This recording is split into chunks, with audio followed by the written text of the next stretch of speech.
Ebenezer, Ebenezer, jusqu'ici, l'Éternel nous a secourus. Et tout de suite, on a demandé pour capable ouvrir la Bible ensemble avec nous dans l'épître de Pierre.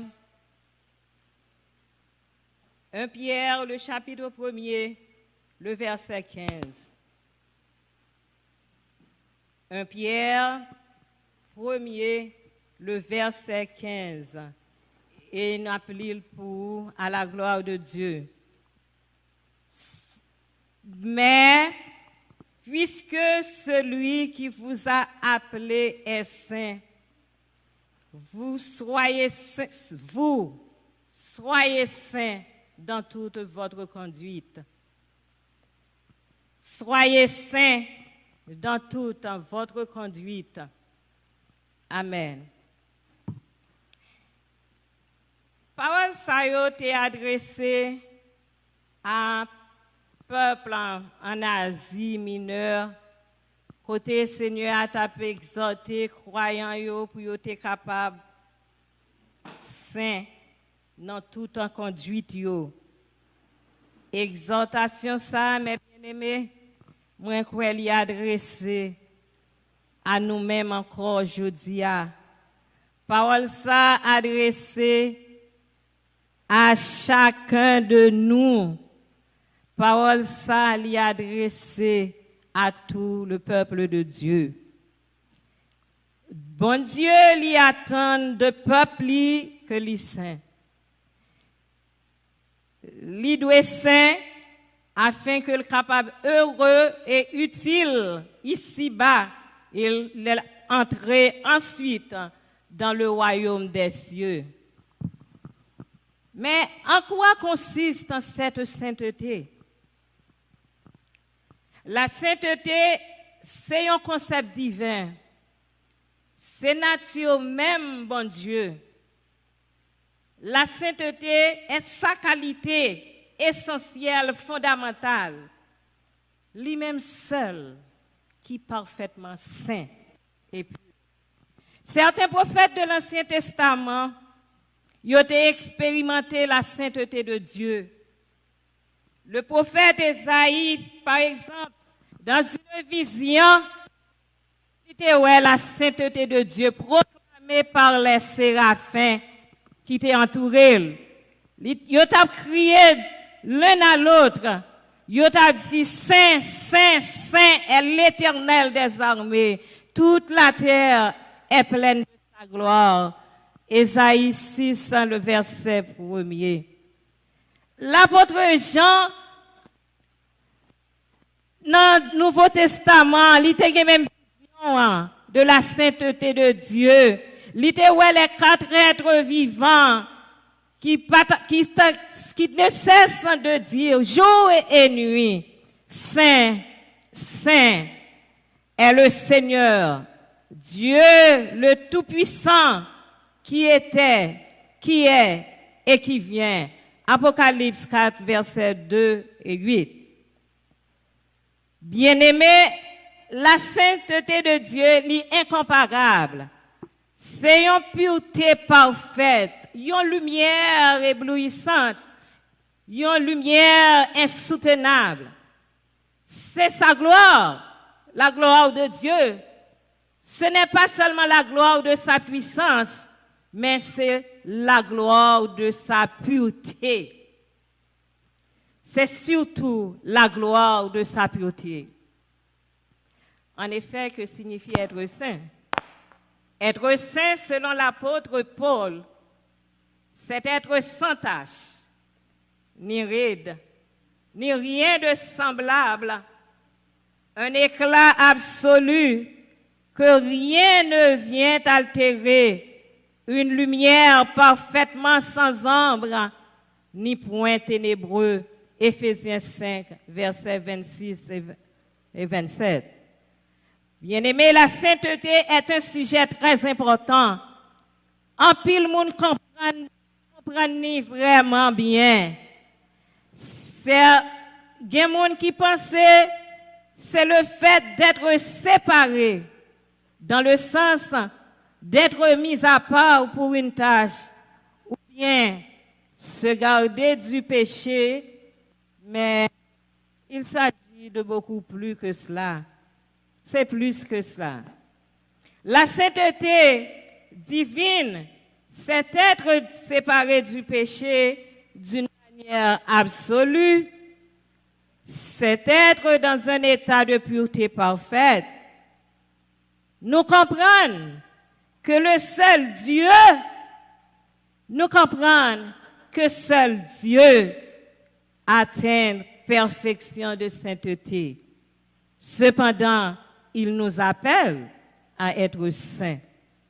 Mais puisque celui qui vous a appelé est saint, vous aussi, soyez saints dans toute votre conduite, selon qu'il est écrit, vous serez saints, car je suis saint. 1 Pierre, le chapitre 1er, les versets 15 et 16. Bien-aimés dans le Seigneur, cette parole lit encore valable dans le moment ça, côté nous parler avec vous là, parce que bon Dieu n'a pas changé.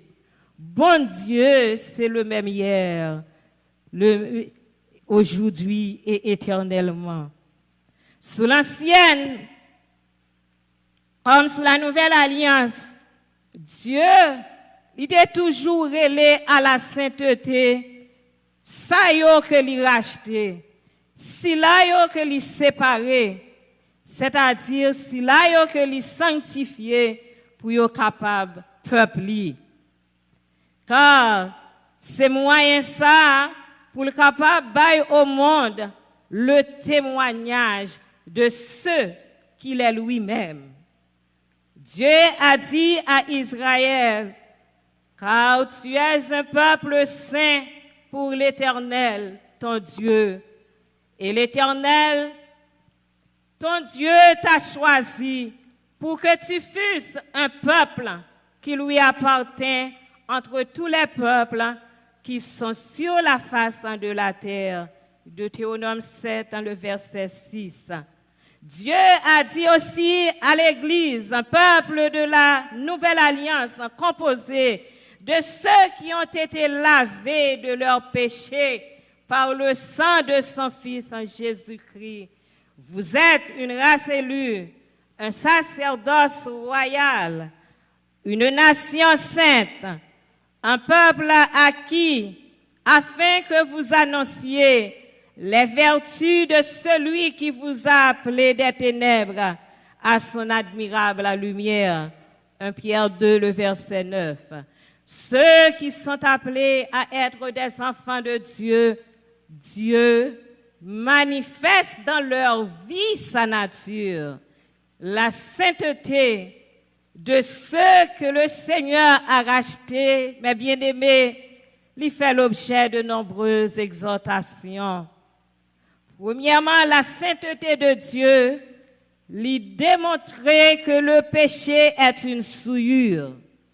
La sainteté de Dieu lui démontrer que le péché, c'est un obstacle à l'approche de ce Dieu saint, à une réelle relation avec lui. Donc, moi-même, ensemble avec vous, nous devons régler le problème ça pour nous commencer par railler péché à cause de l'océan souillure et à cause des dommages que est capable d'occasionner dans la vie moi-même avec vous. David a déclaré, vous qui aimez l'Éternel, haïssez le mal. Il garde les âmes de ses fidèles, il les délivre de la main des méchants. Psaume 97, le verset 10. Ayez le mal en horreur. Attachez-vous fortement au bien. Romains 12, dans le verset 9. La sainteté de Dieu demande un effort constant et une véritable séparation du péché et du mal qui sont attachés à notre nature humaine. Bien-aimé, l'idée de séparation, d'être séparé de la souillure du péché, lui constitue un élément essentiel de la sainteté. La sainteté est un signe distinctif de ceux qui appartiennent au Seigneur. Paul, dans sa lettre à Timothée, a déclaré, « Néanmoins, le solide fondement de Dieu reste debout avec ces paroles qui lui servent de sceau. Le Seigneur connaît ceux qui lui appartiennent. Et quiconque en prononçant le nom du Seigneur, qu'il s'éloigne de l'iniquité. » 2 Timothée 2, le verset 19. La sainteté, mes bien-aimés, est le témoignage évident d'une vie nouvelle. Cette vie nouvelle peut provoquer le rejet et la haine de la part du monde. Il est capable de provoquer le rejet et haine de la part des incrédules. C'est pourquoi il est très difficile pour nous-mêmes qui appelés de bon Dieu pour nous marcher dans la sainteté. Car en plus que nous fait effort pour nous capables de marcher, pour nous mener une vie qui fait bon Dieu plaisir. En plus que nous avons fait effort pour nous capables de rester dans la marche là, mais pour nous conjoindre des oppositions. Nous conjoindre opposition, nous conjoindre haine de silayo parmi lesquels nous vivons et que conduite nous anti-gens ennuyés, conduite nous anti-gens fait exaspérer, conduite nous déranger et pourtant Dieu nous appelle à ce témoignage. Mais puisque celui qui nous a appelés est saint, vous aussi soyez saints dans toute votre conduite. Bien-aimés, la sainteté est le signe. La sainteté est la marque des rachetés du Seigneur Jésus-Christ, du peuple de Dieu. Nous sommes appelés à être saints dans le monde, comme notre Père céleste, à l'image de Jésus-Christ, notre Sauveur, selon la nature de l'Esprit de Dieu, qui habitait en nous et qui a inspiré nous. C'est l'objectif et la volonté de Dieu et de Christ pour l'Église, c'est-à-dire pour ceux qui la composent, nous les saints. Le Seigneur Jésus-Christ l'était livré en sacrifice pour nous être capables pour saints. David a dit que la sainteté convient à la maison de Dieu. Tes témoignages sont entièrement véritables. Ta sainteté convient à la maison de l'Éternel pour toute la durée des temps. Psaume 93, le verset 3. Être saint, mes bien-aimés, est une nécessité. C'est une nécessité absolue. La sainteté est indispensable pour crédibilité nos témoignages nous dans le monde ça.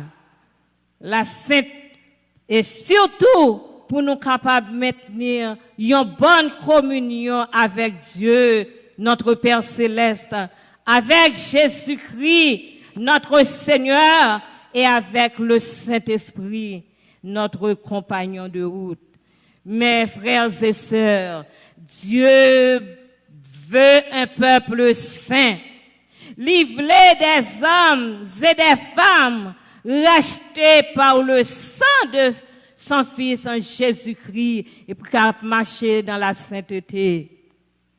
L'apôtre Paul nous dit, car la grâce de Dieu, source de salut pour tous les hommes, a été manifestée. Elle nous enseigne à renoncer à l'impureté et aux convoitises modernes et à vivre dans le siècle présent selon la sagesse, la justice et la piété, en attendant la bienheureuse espérance et la manifestation de la gloire du grand Dieu et de notre Sauveur Jésus-Christ, qui s'est donné lui-même pour nous afin de nous racheter de toute iniquité et de se faire un peuple qui lui appartienne, un peuple purifié et zélé pour les bonnes œuvres.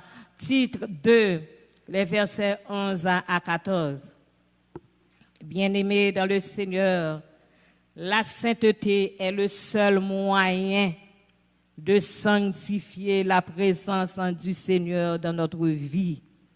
L'apôtre Paul, l'apôtre Pierre nous exhorte à sanctifier Christ dans nos cœurs. Sanctifier dans vos cœurs Christ dans le Seigneur. 1 Pierre 3, le verset 5.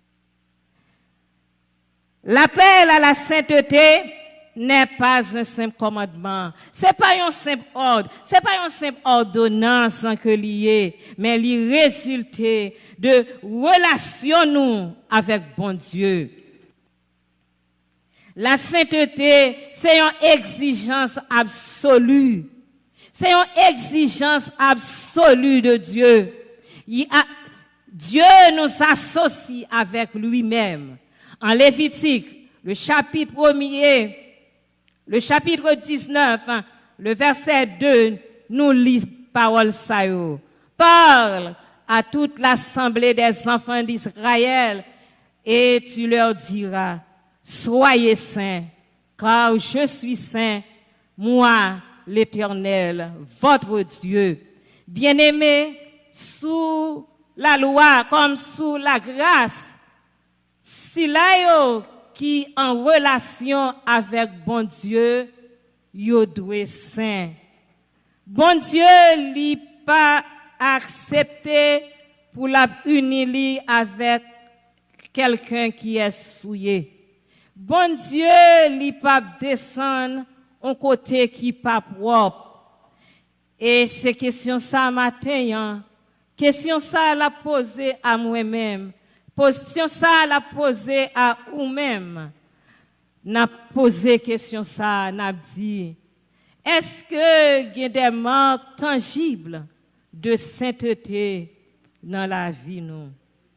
Est-ce que il y a des preuves tangibles de sainteté dans la vie PAM? Est-ce que il y a des preuves tangibles de sainteté dans la vie PAM? Ou même qu'à regarder nous, ou même qu'à suivre nous, quel que soit côté que où y est matin ça. Est-ce que vous avez des preuves de sainteté, des preuves tangibles de sainteté de Dieu dans la vie? Est-ce qu'il y a des preuves tangibles de sainteté dans la vie de l'Église nous? Est-ce qu'il y a des preuves tangibles de sainteté dans la vie famille nous?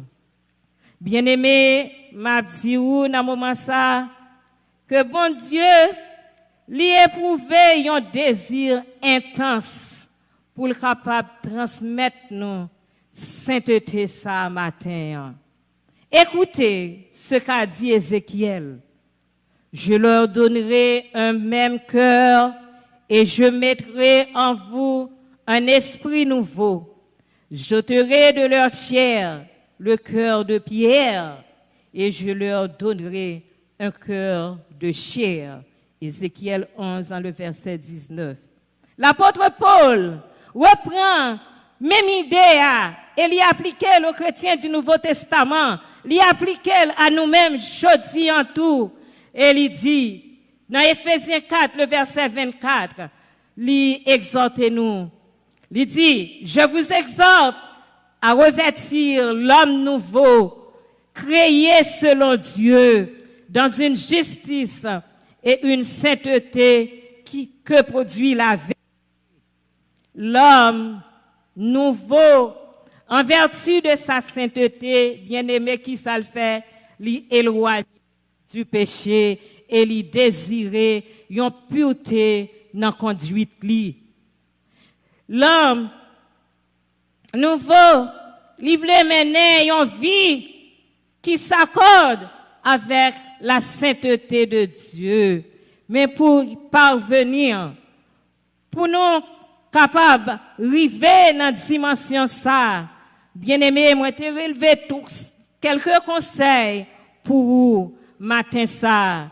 Et premier conseil que nous te relevé pour vous, nous te dit maintenir une réelle communion avec le Seigneur en se préservant de toute souillure. L'apôtre Paul déclare, ayant de telles promesses, bien-aimés, purifions-nous de toute souillure de la chair et de l'esprit en achevant notre sanctification dans la crainte de Dieu. 2 Corinthiens 7, dans le verset 1er. Séparez-vous, dit le Seigneur, ne touchez pas à ce qui est impur, et je vous accueillerai. 2 Corinthiens 6, verset 17. Deuxième conseil, n'a dit ou n'a partagé ensemble avec vous, n'a dit c'est pour étudier et méditer chaque jour la parole de Dieu. La volonté de Dieu se trouve dans sa parole.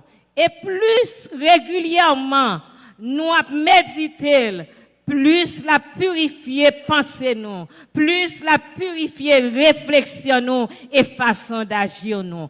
Paul écrit, ne vous conformez pas au siècle présent, mais soyez transformés par le renouvellement de l'intelligence, afin que vous discerniez quelle est la volonté de Dieu, ce qui est bon, agréable et parfait. Romains 12, dans le verset 2. Troisième conseil, mes bien-aimés, priez sans cesse. C'est en Christ que nous sommes capables de puiser force pour nous dominer sur le péché, parce que lui a déjà vaincu la mort. Ainsi, prière, c'est un moyen par lequel nous sommes capables de recevoir toute puissance. Lui-même, lui mettez-nous en garde en disant, veillez et priez, afin que vous ne tombiez pas dans la tentation. L'esprit est bien disposé, mais la chair est faible. Matthieu 26, le verset 41. Veillez et priez, mes bien-aimés, en tout temps, afin que vous ayez la force d'échapper à toutes ces choses qui arriveront et de paraître debout devant le Fils de l'homme. Luc 21, verset 36. Quatrième conseil, nous avons pour vous, développer une foi ferme. Développer une foi qui est plus ferme. Frères et sœurs, mes bien-aimés, il est vrai que la tentation est parfois extrême. Nous sommes capables d'arriver pour nous tomber. Mais le plus important est de se relever.